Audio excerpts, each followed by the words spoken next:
les amis, j'espère que vous allez bien. Il est 20h52, les enfants sont au lit. Mon mari aussi d'ailleurs. Je vous retrouve dans ma salle de bain avec mon foulard sur la tête, parce que je dors avec un foulard d'ailleurs en satin. C'est bon pour les cheveux, hein, pour information. Je vous retrouve après la magnifique douche écossaise de la journée pour vous faire un petit point sur la voiture, parce que vous avez été nombreux et nombreuses à me demander des nouvelles, à m'envoyer des mails, etc. Par rapport... oh, ça m'énerve, ma tête, elle est mal réglée. Excusez-moi, j'ai une énorme tête. Je peux pas trop régler la taille de l'emoji. Je voulais vous faire un petit état des lieux de ce qui s'est passé aujourd'hui. Et puis, les bras m'en tombent, quoi. Je suis vraiment... un seul mot, dégoûtée.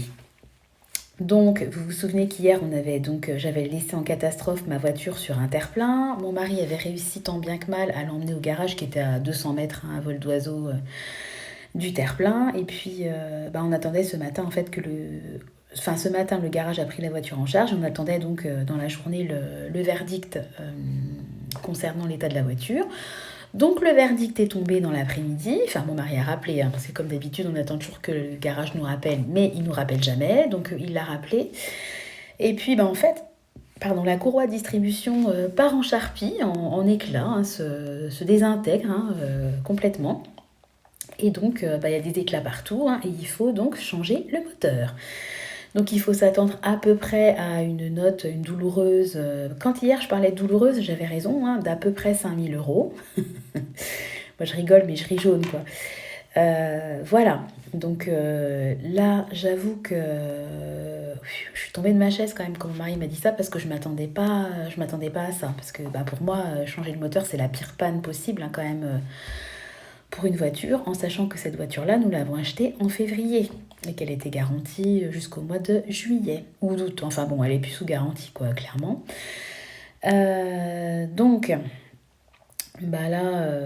J'avoue qu'on a mis quand même un temps pour encaisser la nouvelle. Donc après, le garage où on a laissé la voiture, donc eux, ils vont nous faire un devis, il n'y a pas de souci, mais ils préconisent quand même plutôt de passer par Peugeot, parce que la voiture, c'est une Peugeot. Donc ils vont quand même nous faire un devis que nous aurons demain. Et puis, nous, on a passé une énorme partie de l'après-midi à appeler tous les garages Peugeot, qui sont tous débordés, qui ont tous au moins 2 mois de délai. Donc, c'est vraiment la misère. Tout ça pour finir, en fait, par le fait que mon mari ait réussi à dégoter un rendez-vous le 10 janvier. Donc là, moi, j'étais super contente, parce que je me suis dit, le 10 janvier, en fait, par rapport à un délai de 2 mois, c'est top. Et puis, en fait, ce soir, après, en mangeant, il m'a dit qu'il avait pris un rendez-vous en ligne et qu'il avait mis que c'était un rendez-vous... une espèce de rendez-vous, une révision classique, sauf que c'est pas du tout une révision classique, donc à tous les coups. Donc il me dit, ouais, de toute façon, demain, Donc moi, je dis, attends, si t'as mis ça, à tous les coups, quand tu vas arriver, ils vont t'envoyer bouler. Donc là, il s'énerve, ouais, de toute façon, je vais appeler demain pour gna. À mon avis, à tous les coups, je veux pas faire mon oiseau de mauvaise augure, mais à tous les coups, ils vont lui dire, non, c'est pas une révision classique, c'est un rendez-vous qui demande beaucoup plus de temps, et à tous les coups, on va se retrouver comme on était en début d'après-midi, sans rendez-vous. Enfin, je vous donnerai la suite de l'épisode demain, parce qu'à mon avis, l'épisode va durer longtemps. Entre-temps, donc on appelle l'assurance pour savoir si on peut avoir une voiture de prêt. Donc oui, on peut avoir une voiture de prêt sur 5 jours. Donc autant vous dire que même si on avait le rendez-vous le 10 janvier, le temps qu'ils fassent la réparation, on ne va pas récupérer la voiture le 11 janvier, il va falloir qu'ils commandent des pièces. On sait très bien que ça va durer au moins 15 jours. Donc moi, je tape sur au moins début février, voire mi-février. Donc, c'est pas 5 jours de location gratuite de voiture qui va nous aider. Donc, on va se retrouver sans voiture. Enfin, ça va être un boxon. Je pense même que pour Noël, on est invité à certains endroits, on doit aller voir des gens. Je pense qu'on pourra pas y aller. Enfin, il y a plein de choses qui se... Parce qu'en fait, les voitures, c'est chiant, faut dire ce qui est. Et clairement, là, c'est super chiant, là, ce soir. Mais j'en ai besoin. Et les 5 jours que l'assurance gracieusement nous octroie, on ne va pas les prendre tout de suite, parce qu'en fait mon mari il va être en vacances demain soir. Donc en vacances, il a sa voiture de fonction. Je pense que c'est pas le moment opportun. vaut mieux garder les fameux 5 jours auxquels on a droit pour un moment où par exemple mon mari sera en déplacement et moi j'aurai besoin de pouvoir me véhiculer, parce que moi je peux pas conduire la voiture de fonction de mon mari, hein, je suis pas assurée, etc. Il en est hors de question, puis en plus j'ai pas envie, c'est une boîte automatique, enfin bon bref, voilà. Donc j'en aurais peut-être besoin à un moment ou à un autre, mais pour l'instant c'est encore tôt, enfin, on est vraiment un peu, j'avoue, sous le choc. Voilà, donc entre-temps, ma mère me demande des nouvelles, donc je lui explique, et là elle me dit, ah mais attends Sandra, j'ai vu un reportage il n'y a pas longtemps sur les 5008, il y a eu des rappels, il y a des gens qui font comment dire, une action collective. Et là, je commence à regarder sur Internet et notre voiture est concernée. Donc notre voiture fait partie d'une espèce de lot avec des problèmes de moteur, dont le fameux problème de la courroie de distribution qui s'use bien avant l'heure. Parce que clairement, une courroie de distribution, ça ne s'use pas à moins de 70 000 km. Il ne faut pas la changer, c'est complètement illogique. Surtout qu'on roule très peu en plus. Bon bref, donc en fait ce qu'on a fait, c'est que on s'est renseigné, on fait partie, on a tous les critères qui rentrent dans les voitures concernées. Donc nous avons dépensé, en plus de ce qu'on va dépenser, la modique somme de 159 euros, parce qu'on est rentré en fait dans l'action collective. Donc il faut débourser 159 euros pour être représenté par des avocats et puis qui vont mener une action collective. Voilà, il faut qu'il y ait au moins 1000 personnes qui soient participantes à cette action-là. Si les 1000 personnes ne sont pas réunies, les 159 euros seront remboursés. Mais bon, on se dit qu'on n'est pas à 159 euros près, vu le montant de la somme. Et ça mettra peut-être 1 an, 2 ans, 3 ans à être jugé, etc. Mais je me dis, si on débourse 159 euros et que dans 3 ans, on a peut-être 1000 euros, je sais pas, de dédommagement, ça aura valu le coup de dépenser 159 euros.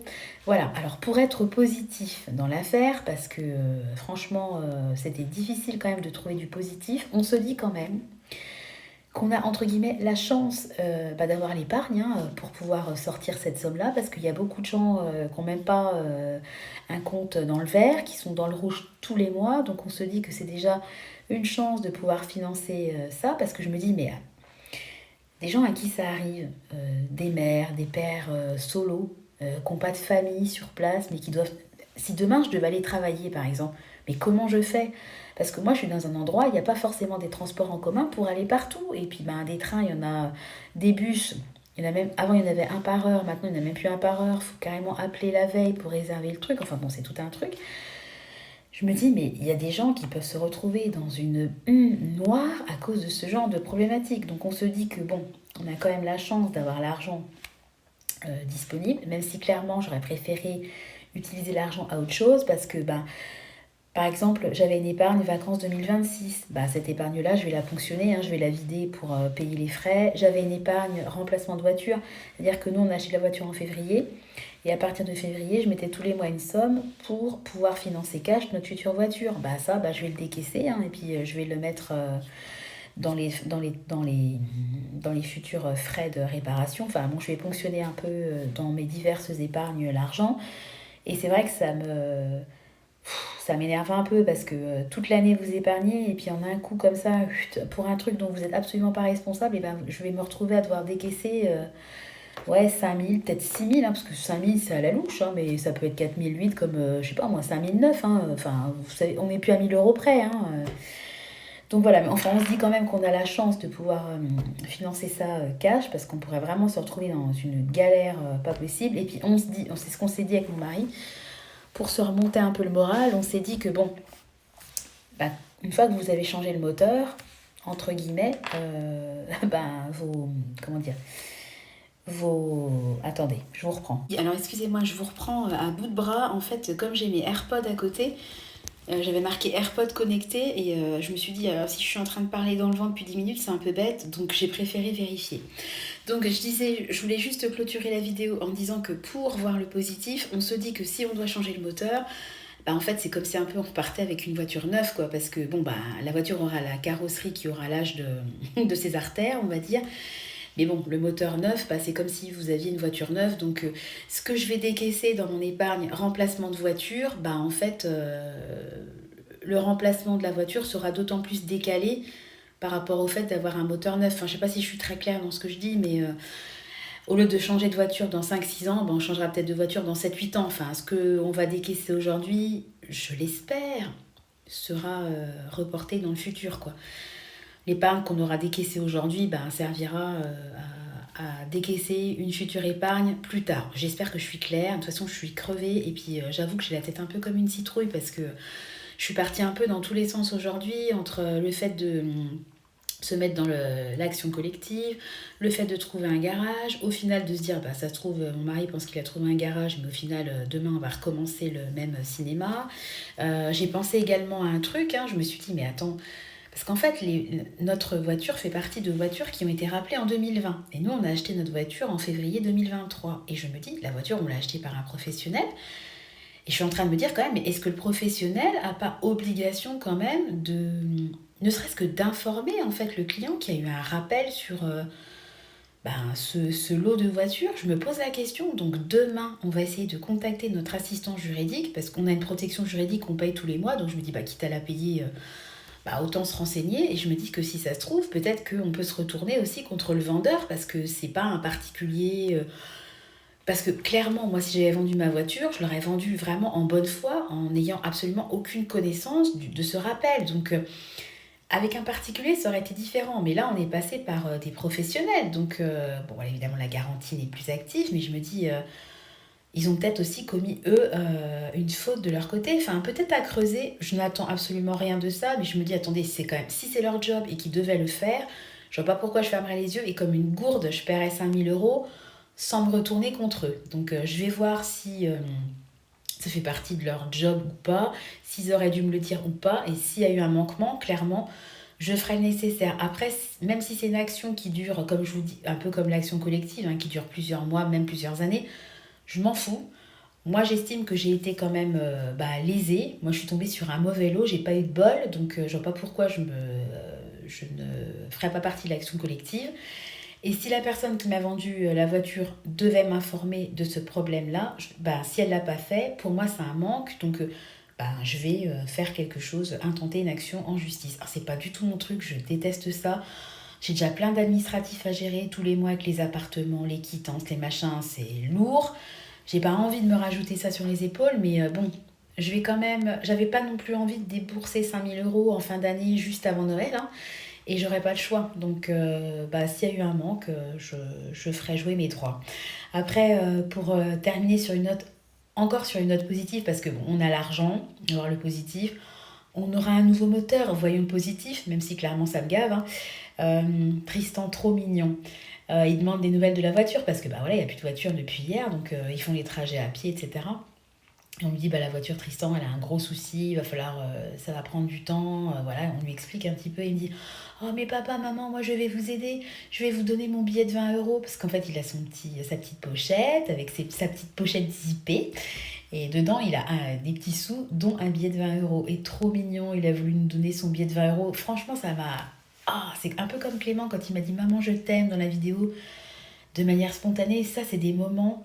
Ça n'a pas de prix et même si, j'avoue que c'était pas la journée la plus positive de ma vie, hein, pour être claire, et d'avoir des moments comme ça m'a vraiment remis du baume au cœur et je me dis, j'ai la chance d'avoir des enfants en or, d'avoir un mari en or, d'avoir une belle maison, d'avoir un chien tout beau, tout propre, tout toiletté, trop mignon.